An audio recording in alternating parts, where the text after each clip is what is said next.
Like, here's the thing, guys. I used to be part of an esports team, okay? I used to be part of a esports team called Furry-E Esports.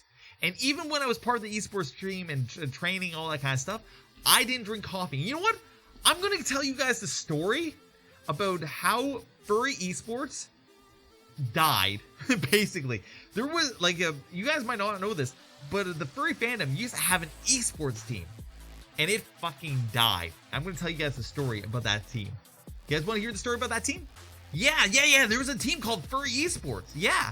Here, I'm going to tell you guys a story about that because, like, nobody knows about this nowadays. This is a story that's, like, at least 7 or 8 years old. I used to coach a Rainbow Six Esports team, so sure, yeah. Yeah, Furry-E Esports story. All right. So, this is the story about the Furry-E Esports. And this is when the fandom... Well, not so much when the fandom was young, but when I was new to the fandom, okay? So, the way I got into the furry fandom was one of my friends was a furry. And he was on an esports team, stuff like that, called Furry-E Esports. And this was when it was just starting. He was a League of Legends player. I was a League of Legends player. I was a jungler. He was a mid, stuff like that. And they needed more players for their thing. So they brought me in, stuff like that. And I started training on their team. And, like, we only had, like, 4 players at the time, so we really needed to develop the team. But Furry-E Esports, they covered Splatoon, they covered Smite, they covered League of Legends, they covered Dota, they covered the CSGO, they covered, like, almost every major esporting, like, event out there.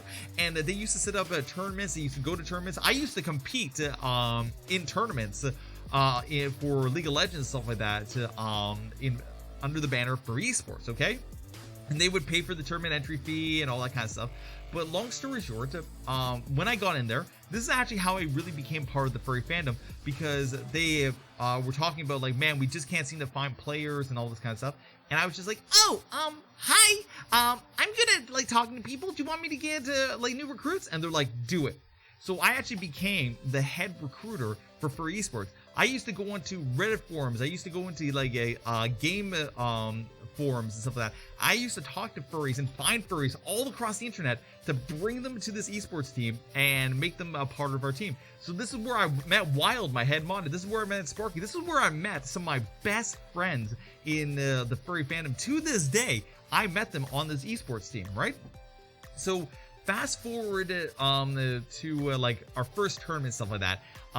Me and Sion and a whole bunch of them had been training. We go into this tournament and we're rocking it, and we blast through the tournament. We win the entire thing, and then the tournament organizer was just like, hey, this tournament went way too quickly. Would you guys like to play against losers bracket? And we're just like, what you mean? It's like, well, you beat one team and they went down to losers, and the other team got beat and went down to losers, stuff like that. The 2 losers have fought and they've won, and then the loser of that game fought the person who lost to you, and they won. So, like, do you want to give them one last chance to fight you guys? And we're like, we've already won, but you know what? Fuck it, sure, let's do it. We are confident, right? So we fought against them, and we went for, it was a best of 5. Every game took an hour. It was a 5-hour finale, and we were all so freaking tired from it. But, like, at the end of it, the people that were in that tournament actually all joined our team, and we just made one giant Furry-E Esports team. And we had people that were like platinums, challenger, master players, stuff like that.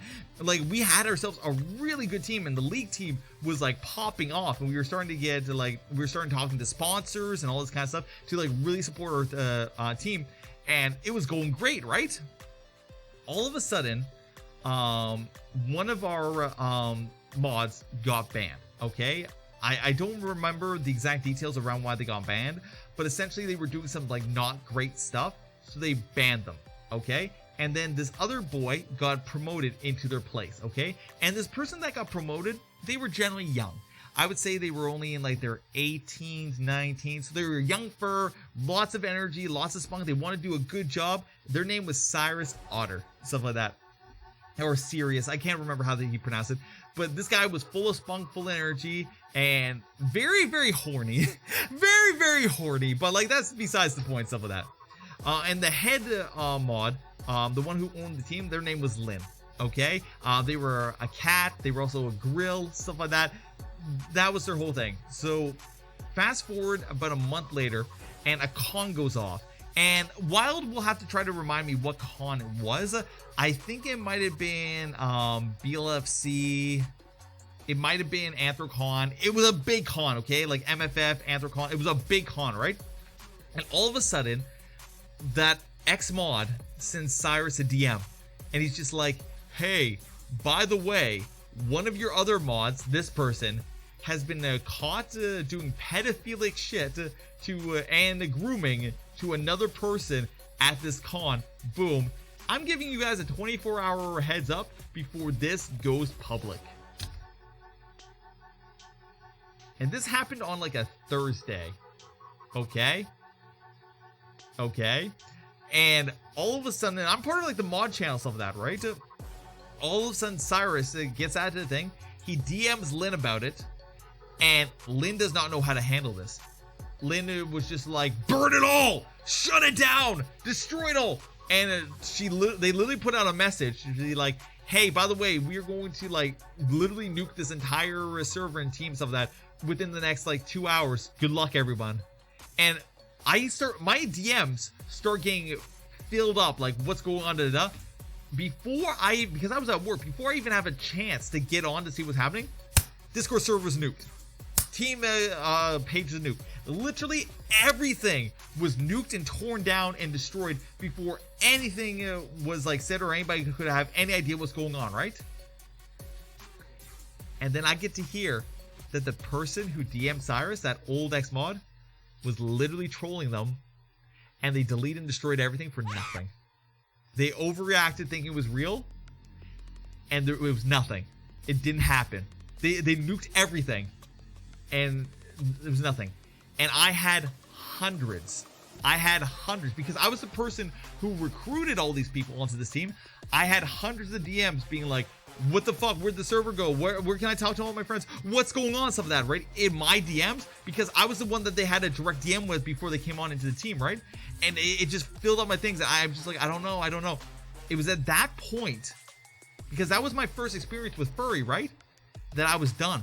I was just like, I don't want to be part of the fan anymore. I don't want to deal with this. This is way too much stress. I have all this other stuff going on in my life. I don't need this stuff like that. Like, I'm going to like walk away from this stuff like that. Like, I don't want to deal with this. Well, you said I should put it back together, Rusto, but like, I had spent the last 6 to 8 months building that. That server, I spent 6 to 8 months putting hours and hours and hours every single day building it. Okay?